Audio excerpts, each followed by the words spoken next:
যে আওয়ামী লীগের প্রস্তাবের জন্যই এই আজকে খলিলুর রহমান এই সুযোগটা পেয়ে গেল, এটা কি অবশ্যই ঠিক?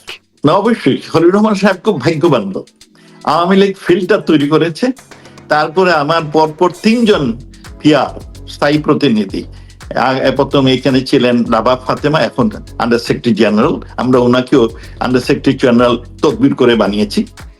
এই যে জাতিসংঘে বাংলাদেশের খলিলুর রহমান বিজয় পেলেন, তিনি সেখানকার যে কমিটির চেয়ারম্যান হলেন, অ্যাসেম্বলির জেনারেল অ্যাসেম্বলির চেয়ারম্যান, সভাপতি হলেন 1 বছরের জন্য। এটি নিয়ে উল্লাস উৎসাহের কোনো কমতি নেই, এটি স্বাভাবিক। 40 বছর পরে বাংলাদেশ এই জাতিসংঘের এই চেয়ারটি পেয়েছে। এখন স্বাভাবিকভাবেই অনেকের মধ্যে একটা প্রশ্ন আছে, একটা না দুটি প্রশ্ন। একটি হচ্ছে, কোন প্রক্রিয়ায় বা কিভাবে খলিলুর রহমান এই চেয়ারে জন্য বিজয়ী হলেন? অনেকে বলছেন তিনি কি কোনো পুরস্কার পেলেন কিনা, আবার অনেকে বলছেন বা জানতে চাচ্ছেন যে এই চেয়ারে অর্থাৎ এই সভাপতি হিসেবে দায়িত্ব পালন করাকালে খলিলুর রহমান কি করতে পারবেন বাংলাদেশের জন্য। এই দুটি প্রশ্ন নিয়েই আমি কথা বলবো। আমার সঙ্গে যুক্ত আছেন বাংলাদেশের সাবেক পররাষ্ট্রমন্ত্রী, শিক্ষাবিদ অধ্যাপক ডক্টর A.K. আব্দুল মোমেন, এবং তিনি জাতিসংঘের স্থায়ী পরিষদের প্রতিনিধি ছিলেন দীর্ঘ সময়। আমি আপনাকে শ্রদ্ধা জানাচ্ছি, কৃতজ্ঞতা জানাচ্ছি আমাকে সময় দেওয়ার জন্য। আপনাকে অসংখ্য ধন্যবাদ, আর সেই সাথে আপনার দর্শক ও শ্রোতাদেরও আমি সাধুবাদ জানাই। জি, আমি একটু শুরু করতে চাই যে আপনি যদি একটু, কারণ অনেকেই জানে না প্রক্রিয়াটি, খলিলুর রহমান কিভাবে এই বিজয়টা পেলেন এবং সভাপতি পদে গেলেন, এটা আপনার পর্যবেক্ষণটা যদি একটু বলেন। আমি প্রথম বলবো যে খলিলুর রহমান সাহেব আপনার দীর্ঘ 40 বছর পর এই দ্বিতীয়বার বাংলাদেশ আপনার সাধারণ পরিষদের সভাপতির মর্যাদা পেয়েছে। এটা আমাদের জন্য, বাংলাদেশের জন্য গর্বের বিষয়। এর আগে হুমায়ুন রশিদ চৌধুরী সাহেব 1986 সালে হুমায়ুন রশিদ সাহেব পেয়েছিলেন। তখন নির্বাচন হয়নি, সমঝোতার মধ্যে হি ওয়াজ দি এশিয়া স্পেসিফিক ক্যান্ডিডেট। প্রতি 5 বছর অন্তর অন্তর এশিয়া স্পেসিফিক কান্ট্রিগুলো, যে আমাদের প্রায় 54টা কান্ট্রি আছে এশিয়া স্পেসিফিকে, তাদের সুযোগ আসে এই সাধারণ পরিষদের সভাপতি হওয়ার। সিস্টেমটা হচ্ছে যে আমরা যেমন এই 2016-তে একবার চান্স পাই, 2000 আপনার যেটা বলেছে 71 সংসদে, 76 সংসদে 2021-এ, আর এইবারে হলো 81তম 2026-এ। ইউএন এর এই নির্বাচনগুলো হয়।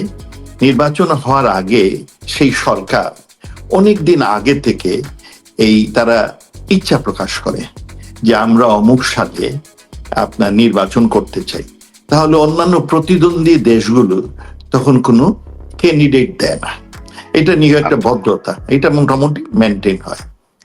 তো আমাদের দুর্ভাগ্য যে আমাদের দেশে অনেক সরকার আসলো, কিন্তু ওই যে আগে ভাগে যে ক্যান্ডিডেটটা ফ্লোটিং করা কিংবা পজিশনটা ব্লক করে রাখা, সেই ধারণা প্রায় সময় আমাদের সরকার, এটা ধারণা থাকলেও এটা কার্যকরী করেন নাই।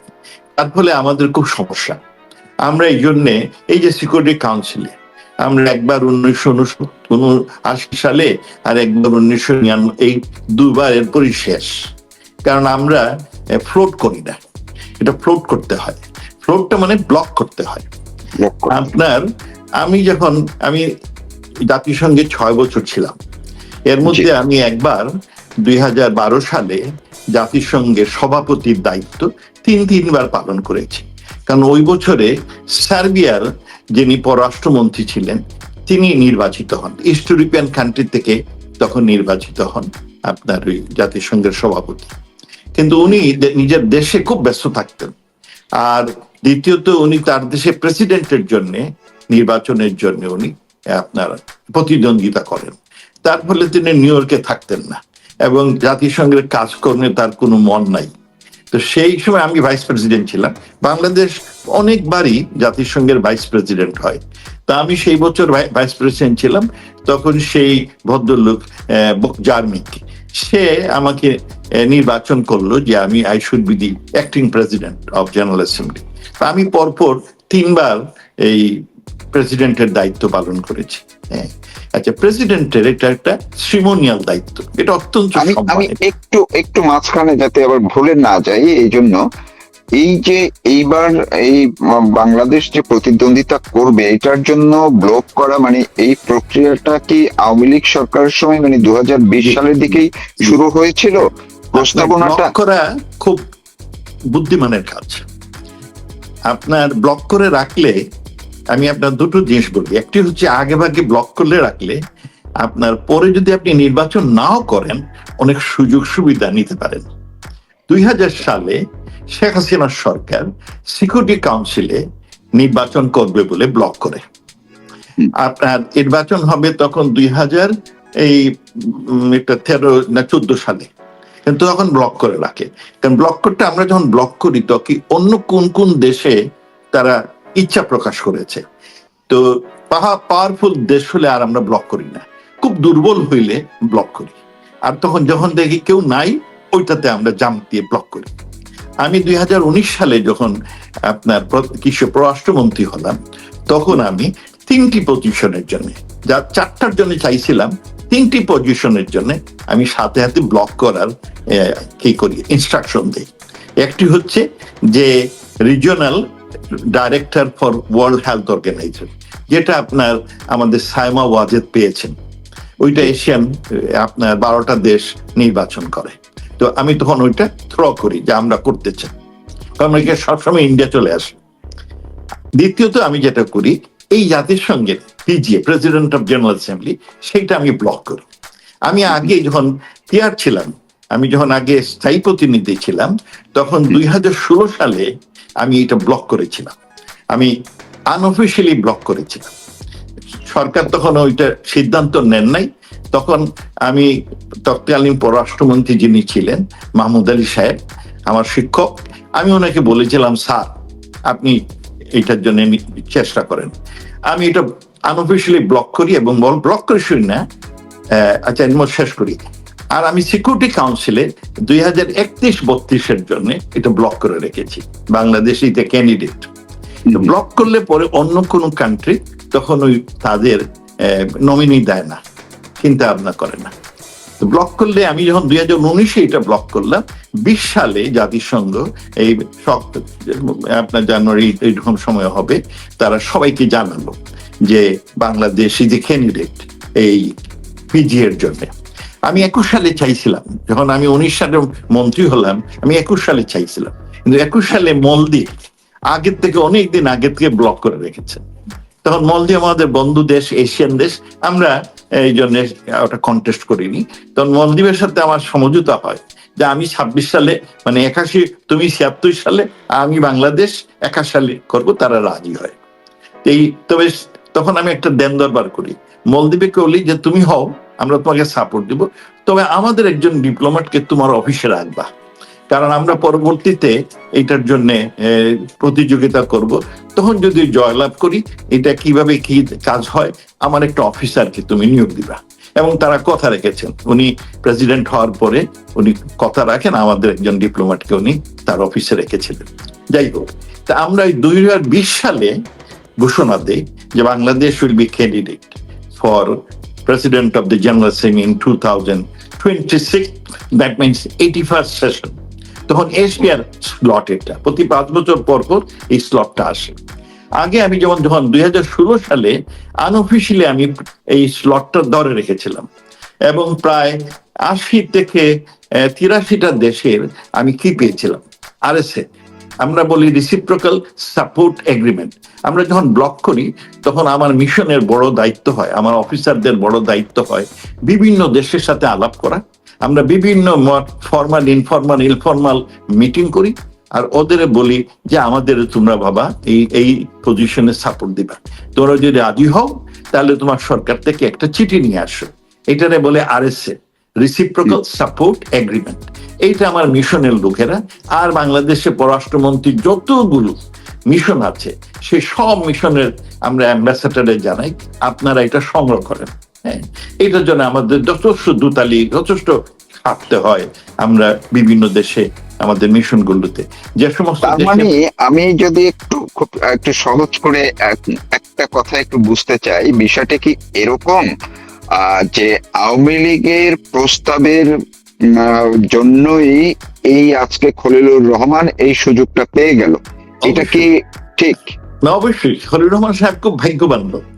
আওয়ামী লীগ ফিল্টার তৈরি করেছে, তারপরে আমার পরপর 3 জন পিআর স্থায়ী প্রতিনিধি, প্রথম এখানে ছিলেন রাবা ফাতেমা, এখন আন্ডার সেক্রেটারি জেনারেল, আমরা ওনাকেও আন্ডার সেক্রেটারি জেনারেল তদবির করে বানিয়েছি। তারপরে আমার পরবর্তী পিআর ছিলেন মোহাম্মদ মুহিত, তিনি তার সময় তিনি ওই যতদিন ছিলেন ততদিনে আমাদের RSA সংগ্রহ করেছেন, রাবা ফাতেমা RSA সংগ্রহ করেছে। এরপরে যিনি নতুন আসছেন ইউনুস সাহেব, যাকে নিয়ে আসলেন নোমান সাহেব, তিনিও RSA সংগ্রহ করেছেন এবং তার অফিসের লোকেরা এই কয়েক বছর মানে এই 26-এ বাংলাদেশ সরকারে যারাই থাকতো, যেই দলই থাকতো, তারা এই প্রতিদ্বন্দ্বিতায় অংশ নিতে পারতো। গভর্নমেন্টের এটা ডিসিশন, শুধু যিনি থাকতেন হ্যাঁ তিনি এইটার জন্য চেষ্টা করতেন এবং এইটার প্রতিযোগিতা। খলিল সাহেব ভাগ্যবান, কারণ খুব টাইমলি উনি এসেছেন, আসার ফলে হি বিকেম আওয়ার ক্যান্ডিডেট। এর আগে আমাদের 2016-তে আমাদের একটা সুযোগ ছিল, কারণ অনেক দেশ আমাদের সাপোর্ট দেবে বলেছিল। তো মাহমুদ আলী সাহেব রাজি হলেন না। উনি আমাকে বললেন যে মোমেন, এইটা তো অনেক খাটনি। আমি যখন পরপর কয়েকবার ওই অ্যাক্টিং প্রেসিডেন্ট ছিলাম, মাহমুদ আলী সাহেব তো নিউ ইয়র্কে ছিলেন, ওনার ওয়াইফ অসুস্থ ছিলেন, উনিও অসুস্থ, তাই আমাদের এখানে প্রায় থাকতেন। তো উনি আমাদের কাজকর্ম দেখে বলেন যে না। আমি বললাম যে হুমায়ুন রশিদ সাহেব তো পররাষ্ট্রমন্ত্রী ছিলেন আর পিজিও ছিলেন, প্রেসিডেন্ট ছিলেন।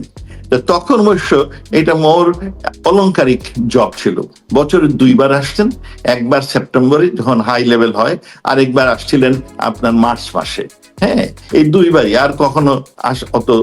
এখন প্রেসিডেন্টের জবটা সারা বৎসরের জন্য বহু কর্ম তাকে নিয়োজিত হতে হয়। তো তার ফলে মাহমুদ আলী সাহেব বললেন যে দেখো, আমি অত সব পারবো না, আর আমি এই ঢাকায় থাকতে চাই, আমার তোমার নিউ ইয়র্কে আমার যাওয়ার শখ নাই। আর উনি মনে করলেন যে উনি যদি প্রেসিডেন্ট হন তাহলে ওনার মন্ত্রিত্ব চলে যেতে পারে, এইটা বোধহয় ভিতরে ভয় ছিল। এবং উনি নমিনেটও করলেন না, নমিনেটও করতে পারতেন। তখন অন্যান্য দেশ হঠাৎ করে তারা বললো তোমরা নমিনি হচ্ছ না। আমি বললাম আমার সরকার করে নাই। তখন আমার এক বন্ধু ছিল ফিজির পিয়ার, সে বললো দোস্ত, তোমরা যখন রান কর, তোমাদের যে RSA গুলো পেয়েছো সেইগুলো আমাদের সাপোর্ট দিবা। আমি বলি হ্যাঁ, ওদের আমরা বলবো না, তুমি যদি দাঁড়াও নিশ্চয়ই। তখন আমরা ফিজির জন্য ওই মাসখানেক আগে, হ্যাঁ, কারণ আমরা ওই ডিলিয়ে হচ্ছে মাসখানে আগে সে রাজি হয়, তখন ফিজির পিয়ার ক্যান্ডিডেট হয় 2016 সালে, সে জয়লাভ। তখন আপনার এই যে সাইপ্রাসের সেই এনবয়, সে আমাদের এক সময় এখানে ছিল পিয়ার, সে প্রত্যেক বছরই দাঁড়াইতে চায়, তো মাথা একটু অন্যরকমের লোক। তো তখন সে ফেল করে। হ্যাঁ, তখন আমরা যখন করবো না তখন খুব খুশি হয়েছিল যে তোমরা করবে না, তাহলে তার একটা চান্স, খুব শখ তার। কিন্তু তখন ফিজি চলে আসে, এটা স্মল আইল্যান্ড কান্ট্রি, আমরা এই জন্য সাপোর্ট দিই। এই 2026 মানে 81st সেশনে আমরা এটার জন্য অনেকদিন ধরে খেটেছি, এবং আমি বলবো খলিল সাহেব খুব ভাগ্যবান লোক যে এই সময় উনি, মানে এক হিসাবে যে আওয়ামী লীগের প্রস্তাবের সূত্র ধরেই খলিল সাহেব আজকে এই চেয়ারম্যান পদে প্রতিদ্বন্দ্বিতা করলেন আর এবং বিজয় পেলেন। আপনাকে এই প্রস্তাবগুলো খুব কাজের। আমি যদি ক্যান্ডিডেট ডিক্লেয়ার করে রাখি, তারপরে অন্য একটা শক্তিশালী দেশ ওইখানে আসতে চায়, তখন সে আমার সাথে ট্রেডিং নেগোশিয়েট করে। আমি একটা ঘটনা বলি যে আমরা 2000 সালে শেখ হাসিনার সরকার সিকিউরিটি কাউন্সিলে আপনার নমিনি দেয়, 2013 না কবে আমরা জানি করব ইলেকশনটা। কিন্তু 2010-এ জাপান আপনার ক্যান্ডিডেট, এশিয়ার থেকে 2 কান্ট্রি, বাংলাদেশ আর জাপান। তো জাপান তখন বেশ পয়সাওয়ালা, তারা বিভিন্ন দেশ কিনে ফেলে, আফ্রিকার দেশ, ক্যারিবিয়ান। আর আমরা তখন এই অত বছর জোর এই আরএসএ সংগ্রহ করতেছি, কিন্তু আরএসএ আমরা খুব বেশি সংগ্রহ করতে পারি। আমি তখন যখন পদ্মা সেতু বন্ধ হয়ে গেল, আমি তখন জাপানি পিআরকে বললাম যে তোমার সাথে আমার একটা নেগোসিয়েশন আছে। বললো কি? তা আমি তাকে আমার ব্রেকফাস্টের দাওয়াত দিলাম, দিয়ে বললাম যে তুমি আমাদের এই ওয়ার্ল্ড ব্যাংক আমাদের পয়সা দেওয়া বন্ধ করে দিয়ে, তোমাদের তো অনেক টাকা, আমাদের এই $2.2 বিলিয়ন দিবে কিনা? সে বললো যে না, পদ্মা সেতু তো আমরা দিতে পারবো না, কারণ আমরা এটার সাথে সম্পৃক্ত, জায়গা সম্পর্ক, তবে তোমাদের অন্য প্রজেক্টে আমরা টাকা দিতে, তুমি যদি তোমার সিকিউরিটি কাউন্সিলের এই ক্যান্ডিডেসিটা আমাদের উৎসর্গ করো। অবশ্য এই জন্য তোমাকে দেখেছি, নিশ্চয়ই, কিন্তু তুমি আমাকে টাকা দিবে কিনা? সে বলল অন্য প্রজেক্ট যদি তুমি বলো তাহলে আমার সরকারকে আমি জানালাম। আমার পররাষ্ট্র মন্ত্রণালয় কোনোভাবে রাজি হলো না। দীপুমণি আমাদের পররাষ্ট্রমন্ত্রী এবং মিজানুল কায়েস আমার ফরেন সেক্রেটারি, তারা বললেন যে স্যার আমরা অনেকদিন, আমরা একবার জাপানে হারিয়েছি, না we will not agree to it. পরে নেত্রীকে বললাম, নেত্রী রাজি হয়ে গেলেন। নেত্রী বলেন কাউরে বলার দরকার নাই, আপনি এটা গো হ্যাড। হ্যাঁ, তারপরে অনেক আলোচনা হলো, আলোচনা হয়ে এই কোথায় 2.4 বিলিয়নের জায়গাতে গিয়ে 6 বিলিয়নে আসলো। ঠিক হলো আপনার জাপানি প্রাইম মিনিস্টারকে, আমাদের প্রধানমন্ত্রীকে তারা দাওয়াত দিবে, উনি জাপান যাবে, জাপান গিয়ে 4 থেকে 6 বিলিয়ন উঠাবে, তারপর উনি জাপানি প্রধানমন্ত্রী শিনজো আবেকে দাওয়াত দিবে, উনি ঢাকায় আসবেন। ঢাকায় আসলে পরে আমাদের মাননীয় প্রধানমন্ত্রী শেখ হাসিনা ঘোষণা দিবেন যে আমরা সিকিউরিটি কাউন্সিলের এই পজিশনটা বাদ দিলাম আর আমরা জাপানকে সাপোর্ট দিব। এখন নিন্দুকরা আমাদের গালি দিবে হয়তো যে পয়সার জন্য ওরা তাদের পজিশনটা বাদ দিবে, সেই জন্য আমরা জাপান থেকে আরেকটা অঙ্গীকার নিলাম। আমরা বললাম যে দেখো আমরা পিজিএ হইতে চাই, হ্যাঁ, সেই জন্য তারা বললো নিশ্চয়ই আমরা তোমাদের সাপোর্ট দেবো। তো নিন্দুকরা কিছু বললে বলবো যে আমাদের তো আরেকটা সাপোর্ট নিয়েছি, আর এটা। হ্যাঁ, তখন জাপান আমাদের $6 বিলিয়ন, আমার সাথে তখন প্রধানমন্ত্রী শিনজো আবে সুন্দর সুন্দর কথা বলেছেন। আমি ওনার সাথে সাক্ষাৎ করি, উনি আমাকে ডেকে নিয়ে যান। তো উনি বললেন যে দেখেন 1979 সালে 1979 জাপান বাংলাদেশে হারিয়ে যায়, বাংলাদেশি আমাদের রাইজিং এশিয়া, তখন আমরা হারিয়ে যাই। আমার বাবা তখন আপনার ministry of trade in investment, এটা সবচেয়ে বড় মন্ত্রণালয় জাপানে, ওটার মন্ত্রী ছিলেন। এটা কোয়ালিশন গভর্নমেন্ট ছিল, কিন্তু তোমাদের সাথে বাংলাদেশের নতুন এলডিসি, তার মধ্যে আমরা হেরে গেলাম।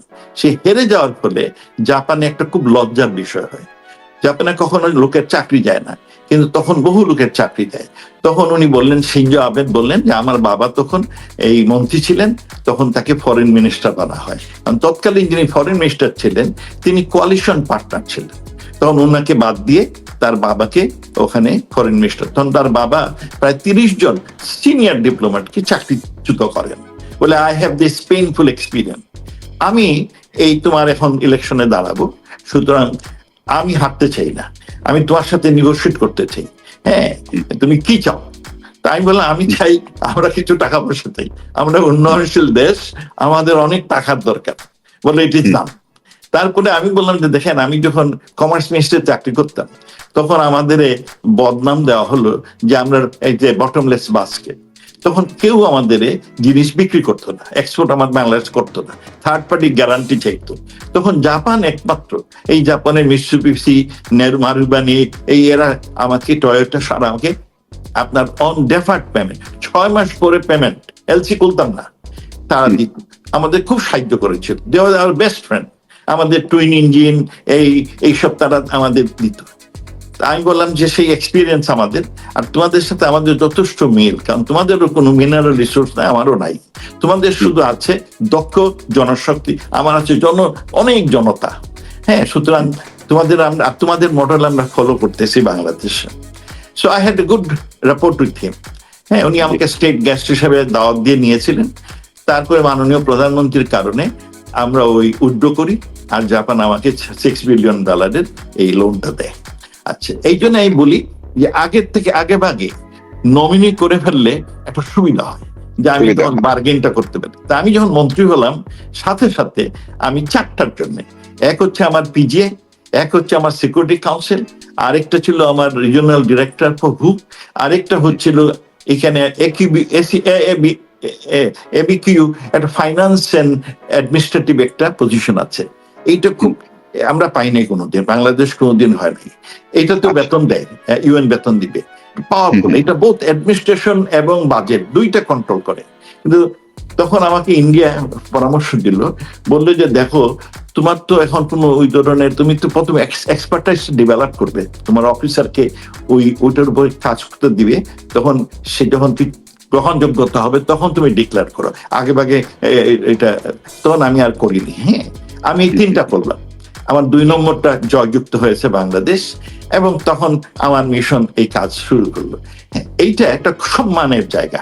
আপনার প্রেসিডেন্ট আপনার যখন হাই লেভেল, এইটা এখন একটু জানতে চাচ্ছি, মানুষকে একটু জানার খুব আগ্রহ যে প্রেসিডেন্টদের রোলটা কি হবে, এবং তিনি বাংলাদেশের জন্য কিছু স্পেশালি কিছু করার সুযোগ পাবেন কিনা, ক্ষমতা প্রয়োগ করতে পারবেন কিনা। ইলেকশনের আগে তিনি একটা অঙ্গীকার করেন যে আমি এই করব। তিনার হয়তো এমফেসিস তিনি দিবেন, তিনি হয়তো কোনো একটা হাই লেভেল ইভেন্ট করতে পারেন।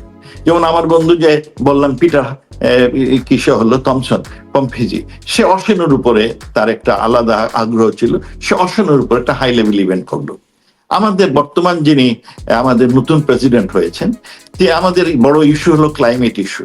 হ্যাঁ, তিনি যদি এর উপর একটা হাই লেভেল ইভেন্ট করতে পারেন, কারণ এই আরেকটা হচ্ছে আমাদের সাস্টেনেবল ডেভেলপমেন্ট এসডিজি, এইটার জন্য আমি খুব এটার উপর খুব কাজ করেছি আমরা, আমার সময় এটা তৈরি হয়।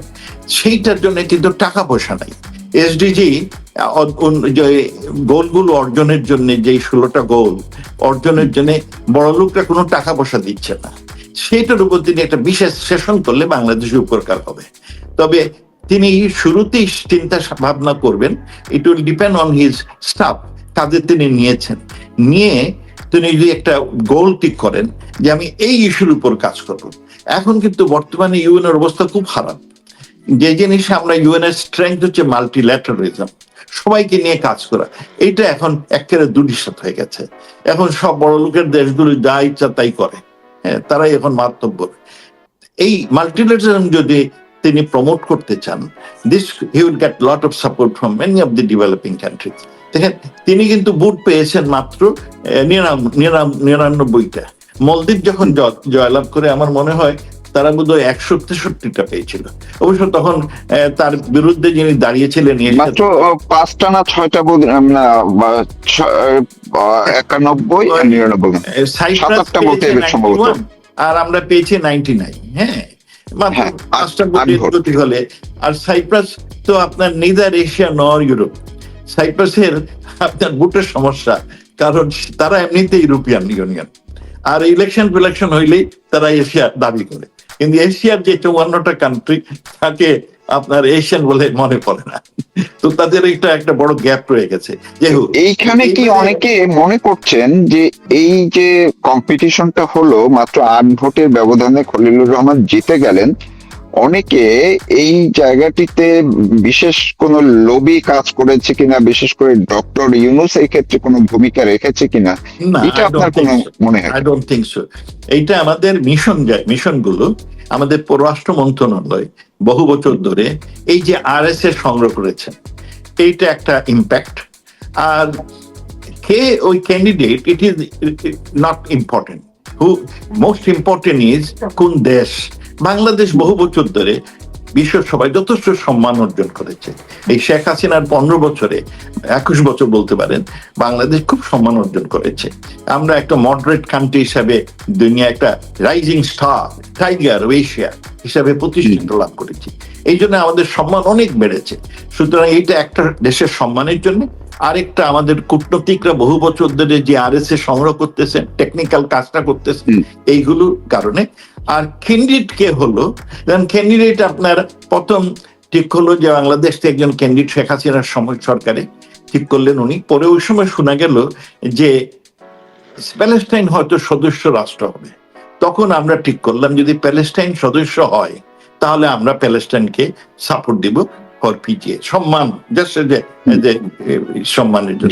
প্যালেস্টাইন আপনার আমেরিকা বিটু দিয়ে দিল, এই জন্য অধিকাংশ দেশ যদিও তাকে সাপোর্ট দিল ফর বিকামিং এ মেম্বার, হতে পারলো না। তখন মাঠটা খালি। আর ওইদিকে আমাদের পাগলা বন্ধু সেই সাইপ্রাসের এনবয়, সে 2016-তে রান করে, তখনও সে খুব বেশি ভোট পায় নাই। এবারে ওই তখন ওই রকমই ভোট পাইছে, ইউরোপিয়ানরা তাকে ভোট দিয়েছে, কিছু সাদা চামড়ার লোক তাকে ভোট দিয়েছে, আর আমাদের এশিয়ার লোকজন খুব ভোট টুট দেয় নাই। তখনও বোধহয় সে এবারে 91 পেয়েছে, 2016-তে বোধহয় সে ওরকম 91 কি 90, আমার ঠিক ভুলে গেছি। হ্যাঁ, আর তখন পিটার পেয়েছিল ওই রকমই, কারণ লাস্ট মিনিটে হি ওয়াজ এ ক্যান্ডিডেট। যাই হোক, এক মুঠে জিতলেও আপনি জয়লাভ করেছেন। তো আমাদের জন্য, বাংলাদেশের জন্য এটা গর্ব যে আপনার বাংলাদেশ এটা পেয়েছে। তবে এই যে ডিপ্লোমেট সম্পর্কে বলি, আপনার ইউএনএ যারা চাকরি করেন তারা আর খুব সিনিয়র লেভেলে গেলে ওনারা কিছু ডিপ্লোমেট হন, আর বাকি হলেন কেরানি, তারা নোট টেকার।